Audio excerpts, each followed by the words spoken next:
नमस्कार, जय हिंद। स्टडी भारत में आपका हार्दिक स्वागत है। इस वीडियो में हम बात करेंगे 23 सितंबर इवनिंग शिफ्ट एग्जाम के बारे में। एनालिसिस करेंगे कि कैसे क्वेश्चन आए थे, लेकिन उससे पहले आपके लिए इंपॉर्टेंट अपडेट। अब होगा final revision UGC net paper 1 paper 2 के लिए। सिलेक्शन होगा 100%, क्योंकि हम आपको देंगे इंडेक्स से बेस्ट टेस्ट सीरीज, जिसमें आपको मिलेगा लगभग 5000 एमसीक्यूज आपके व्हाट्सएप पे पीडीएफ ग्रुप में।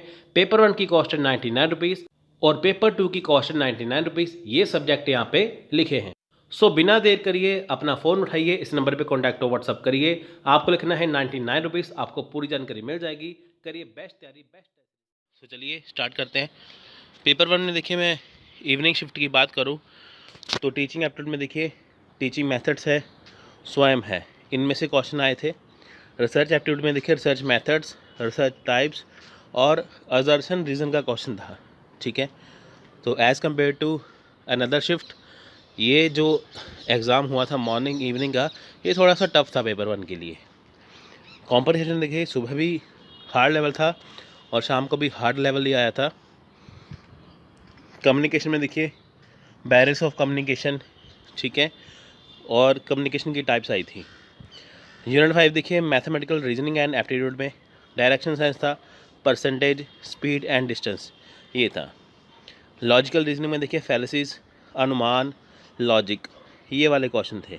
ठीक है, उसके बाद देखिए डाटा इंप्लीमेंटेशन, देखिए फिर से हार्ड लेवल था, कैलकुलेशन ज़्यादा थी देखिए और कुछ नहीं है। ठीक है, आईसीटी में इंफॉर्मेशन कम्युनिकेशन टेक्नोलॉजी में देखिए कंपाइलर, फुल फॉर्म और कंप्यूटर के क्वेश्चन थे।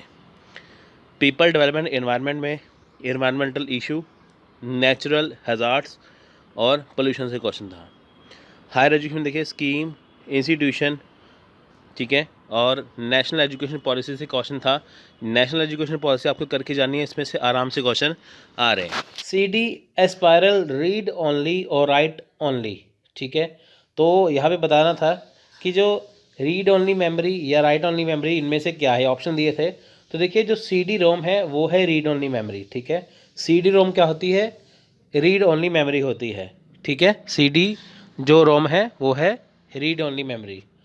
ठीक है, आपको दोनों में से कोई एक चुनना था, तो ऐसा ही क्वेश्चन था यहाँ पे। क्वेश्चन 2 था क्योटो प्रोटोकॉल गैसेस से। अब देखिए ये पीपल डेवलपमेंट एनवायरनमेंट से क्वेश्चन था। ठीक है, क्योटो प्रोटोकॉल गैसेस आपको देखनी थी। देखिए आपको ऐसे ऑप्शन थे 4, लेकिन मुझे 3 पता चल पाए, तो आपको मैंने 3 लिखे यहाँ पे।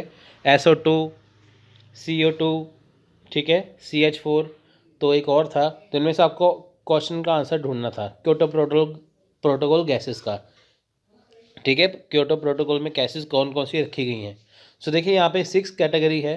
कई देखिए 7 बताते हैं, लेकिन 7 नहीं है, 6 है। आप गूगल भी चेक कर सकते हैं, बाकी जगह भी चेक कर सकते हैं।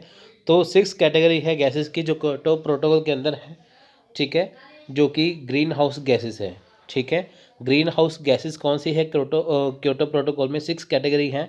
कार्बन डाइऑक्साइड, इनकी CO2, ठीक है, और मीथेन है CH4, नाइट्रस ऑक्साइड है N2O, और हाइड्रोफ्लोरोकार्बन है HFCs, ठीक है, परफ्लोरोकार्बन है PFCs एंड सल्फर हेक्साफ्लोराइड है SF6। तो ये गैसेस है, तो आपको यहाँ पे गैसेस चूज़ करनी थी। ठीक है, और नेक्स्ट है डाटा कलेक्शन। डाटा कलेक्शन कैसे किया जाता है?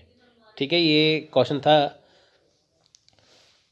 रिसर्च एप्टीट्यूड का, एक असर्शन डिसीजन का भी था, लेकिन मुझे ये पता चल पाया डाटा कलेक्शन कैसे किया जाता है। तो राइट आंसर देखिए ऑब्जर्वेशन से। अब देखिए ये डाटा कलेक्शन का मैंने आपको यहाँ पे बताया है।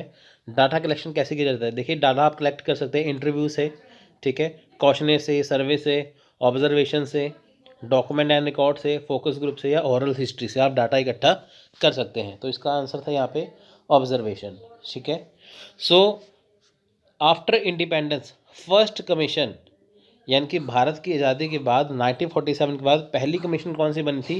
वो थी UEC कमीशन, यानी कि यूनिवर्सिटी एजुकेशन कमीशन। ये किन्होंने बनाई थी? राधा कृष्णन कमीशन। ठीक है, राधा कृष्णन कमीशन, जो कि यूनिवर्सिटी एजुकेशन कमीशन थी। देखिए अगला क्वेश्चन था कि यूनेस्को हेरिटेज यूनिवर्सिटी कौन सी है? देखिए आपको पता है कि तक्षशिला 1980 में थी, और नालंदा, देखिए यहाँ पे नालंदा 2016 में थी। ठीक है, 2016। तक्षशिला थी 1980 में, नालंदा थी 2016 में। यूनेस्को क्या है, देखिए यूनेस्को जो है वो वर्ल्ड हेरिटेज साइट को काउंट करता है, ठीक है। तो इंडिया में तक्षशिला 1980 में यूनेस्को ने हेरिटेज यूनिवर्सिटी को रखा था, और नालंदा को 2016 में, ठीक है। ये find out the correct chronological order of the following educational communication venture in India, ठीक है। यानी कि भारत में शैक्षिक संप्रेषण उपक्रमों के संदर्भ में निम्नलिखित में से सही कालानुक्रम बताइए, ठीक है। करेक्ट क्रोनोलॉजिकल ऑर्डर किसके बारे में बताना है, एजुकेशनल कम्युनिकेशन वेंचर का, ठीक है। देखिए कृषि दर्शन है, ज्ञान दर्शन है, व्यास है, ज्ञानवाणी है। Right answer option number C. यानी कि देखिए कृषि दर्शन आया था 1966 में, ज्ञान दर्शन आया था 2000 में, ज्ञानवाणी आया था 2001 में, डी व्यास आया था 2004 में। इसका करेक्ट आंसर है।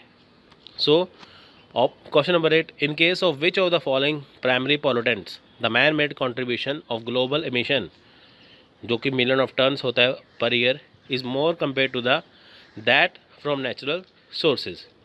अब देखिए जो प्राइमरी पॉल्यूशन है, प्राइमरी पोल्यूशन क्या है, ठीक है। प्राइमरी पोल्यूशन होते हैं जो फैलते हैं, और जो मैन मेड कॉन्ट्रीब्यूशन की पोल्यूशन को फैलाने के लिए, ठीक है। जो प्राइमरी पॉल्यूटेंट्स का मतलब होता है जिनके द्वारा पोल्यूशन फैलाया जाता है, जिनके कारण पोल्यूशन फैलता है, ठीक है। अब देखिए इंसान ही है पर्यावरण का दुश्मन। आप देखिए दिल्ली में जब भी पटाखे चलते हैं दिवाली के बाद, वहाँ पे क्या है, स्मॉग हो जाती है ना। तो अभी कोई त्यौहार तो फेस्टिवल तो मना नहीं सकते, इतनी बुरी कंडीशन आ चुकी है। तो इंसान ही है, ठीक है, जो पर्यावरण का दुश्मन है। जब कोरोना में लॉकडाउन था तो देखिए मौसम साफ़ हो गया था, क्योंकि व्हीकल वगैरह सब बंद हो गए थे, पर्यावरण साफ़ हो गया था। जब फिर से स्टार्ट हुए फिर से ख़राब हो गए हालात। तो इंसान है दुश्मन। तो यहाँ पे क्या है कि निम्नलिखित में से किस प्राथमिक प्रदूषण के मामले में वैश्विक उत्सर्जन के संदर्भ में प्राकृतिक स्रोतों की तुलना में मानव की क्रिया का योगदान अधिक है।